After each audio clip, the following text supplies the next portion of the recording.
Hey guys, so today it's time for another Top 5 Wednesday. So with all of the 2017 wrap-up stuff that's been going on, I haven't done a Top 5 Wednesday in a little while, so I'm very excited to do another one today. This week's topic is books you disliked but love to discuss. This is a topic that I really like, that I think is very different from some of the other topics that we have seen, and I'm just gonna get into it in no particular order. The first one is The Becoming of Noah Shaw by Michelle Hodkin. This seems to be a book that you either love or hate, so I feel like if I mention I don't like this book, I'm either going to be able to discuss with a person why I didn't like it and we could agree on things, or on the other hand, it might be a person that really loved the book and we could kind of talk about where my issues with this book were. I feel like with this one I can really have a nice discussion with people that loved it as well, because for me it was not something where I hated it so much that I'm sassy about it. You know how sometimes books are like so disappointing, you just can't like be normal about it, you're just being sassy about it. With The Becoming of Noah Shaw, I'm just so disappointed. I just wanted so much more from it. So I feel like discussing it with a person that actually loved it is gonna be very beneficial for me. I think it might show me a few things that I wasn't really able to appreciate about it. And it's not gonna change my thoughts on the book or my rating or anything, but I think it's just gonna make me see certain things in a different light. So I definitely enjoy discussing that book, and I really have enjoyed reading reviews from all kinds of different people that had all kinds of different opinions on this book in the past few weeks. Then I have Furiously Happy by Jenny Lawson. Now with this book I was incredibly disappointed, and I think this is a book that's kind of promised as a book that deals with mental illness in a funny way and that has some like funny stories, but I thought that it actually kind of drifted away from the mental illness at some point and just ended up being funny stories about this person's life, and I just wasn't interested in that. I thought I was signing up for a mental illness book, and I thought that, you know, there would be a little bit personal stories, but I don't know, I think I was just going into it with very different expectations, and the humor in it was just absolutely not my kind of humor. But I am in the minority with this opinion. Most people love this book, and especially most people that have a mental illness love this book, and I just don't see it. I rather felt like sometimes things were almost trivialized, and I'm someone who really loves to deal with serious stuff in a humorous way. That's always how I dealt with things, but this wasn't that for me. It was just this person telling ridiculous stories about her life that quite often did not have anything to do with mental illness. So I love discussing this book with people because I love seeing what they loved about it, because I didn't see it at all. And it's another one where I can be sassy about it if I want to, but on the other hand I see that lots of people got a lot out of it, and that for a lot of people it was very important to them. So I'm also like very open to listening what the people loved about it. I wish I could feel the same way about it, but I felt like I was being ridiculed. Then I have Solitaire by Alice Oseman. Now this is a book that I think is a great book that can open a general discussion about mental illness. I really did not like this book because it felt like the general topic of mental illness, not even with the main character, but also with the main character's brother, I think it was just not handled well at all in the book. Like, the topic is always there, but nobody ever like actually deals with it. There's nobody in the main character's life really that deals with this mental illness and that's really taking care of her, and I find that to be an incredibly harmful portrayal. I feel like Alice Oseman, and I haven't read anything else by her, and I'm still excited to read something else by her, but I feel like she kind of wanted to write this book about mental illness, but she was a little bit scared to actually address it.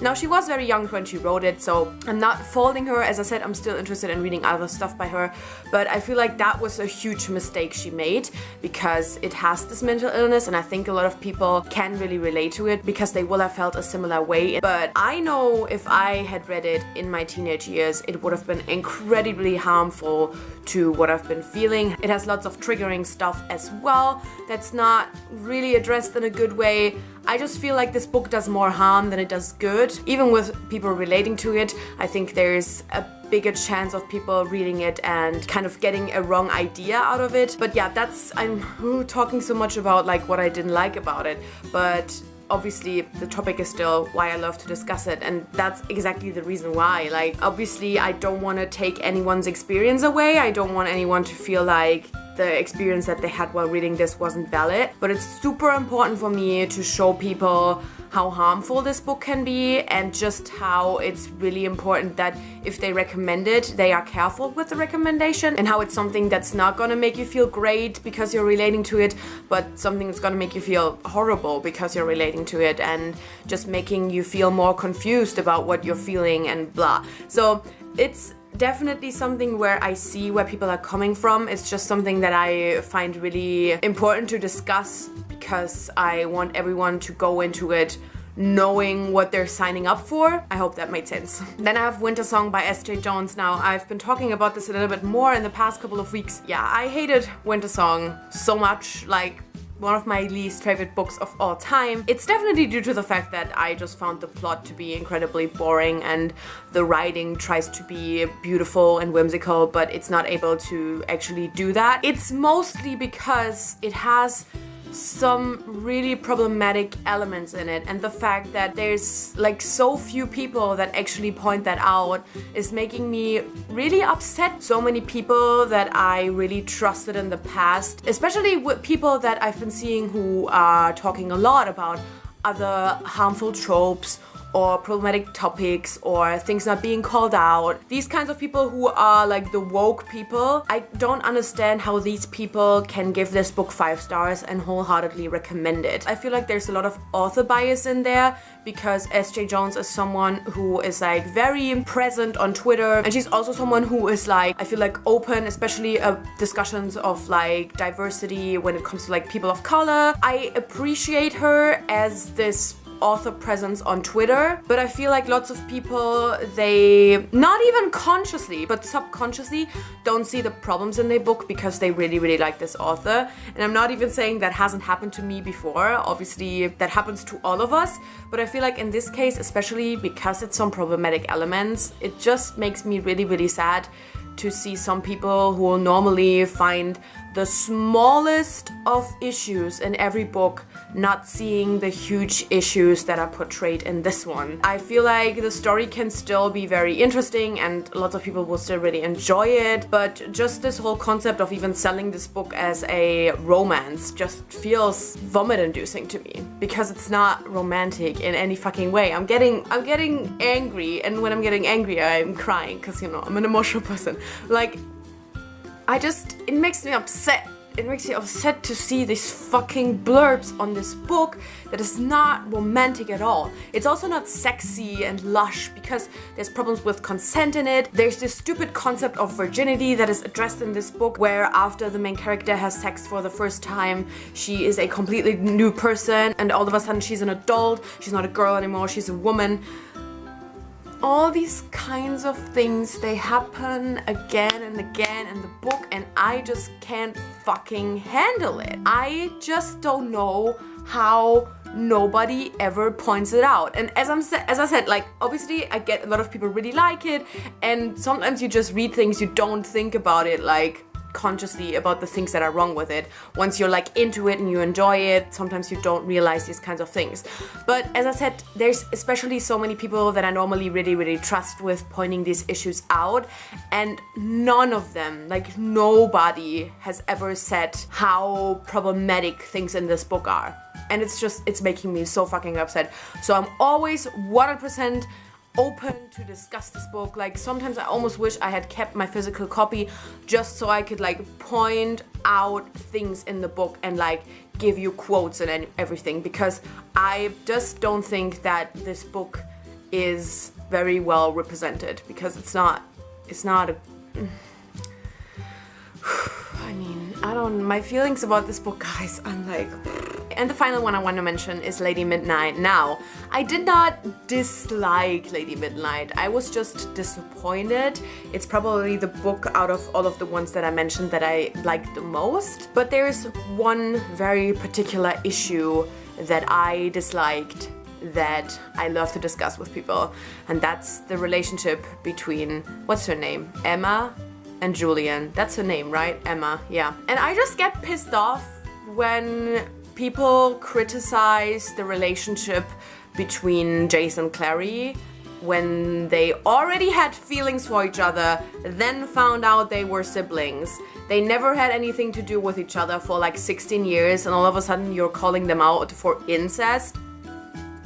Whereas Emma and Julian grew up like brother and sister and then fell in love. For me, that's the way more incestuous relationship than Jace and Clary ever will be. I don't know, like maybe that's also because I'm like such a emotional, gut feeling kind of person, but I struggle way more with this thought of falling in love with this person that I grew up with like it was my brother, than I struggle with this thought of I have already fallen in love with this person that I'm finding out that he's my brother. That's obviously a lot of complicated feelings going on, and that you're gonna do things that maybe you shouldn't do is absolutely normal and understandable to me, whereas I was having a way harder time coming to terms with the relationship between Emma and Julian. Now I have to say, through a lot of shadows, I feel like I feel okay about it now, like I can deal with it. I think it's especially this kind of comparing thing. Like I'm not judging anyone for like actually shipping Emma and Julian, but if I see you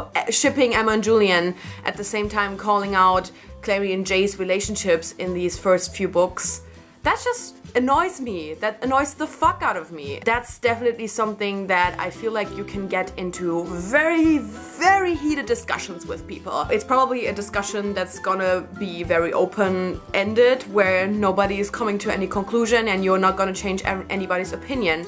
But I still just love discussing it because I think it's definitely very interesting to see where the people are coming from with why they think this relationship is great and why they ship these people. So not the whole book, although I do have to say I think there's probably a couple of interesting things for me to discuss in the whole book as well, because I wasn't really a big fan of it and everybody loved it and was like Cassandra Clare's best book, whereas I am actually thinking it's Cassandra Clare's worst book. But I think this issue is kind of the one that I have the most thoughts on and that I'd be most willing to discuss. Anyway, so these were the 5 books that I disliked but love to discuss. Obviously, this is kind of opening up a discussion for you to discuss any of these books with me, and it doesn't matter if you have the same opinion. I would also love to know some of your added thoughts about them, but also if you were someone who really liked the book, then I would also love to know your discussion and your thoughts and opinions. Please just be respectful. I mean, I think on BookTube we can all agree that us all having different opinions is really great. So yeah, I would love to have like respectful, thoughtful discussions in the comments. And yeah, thank you so much for watching. I guess I'll see you soon. Bye!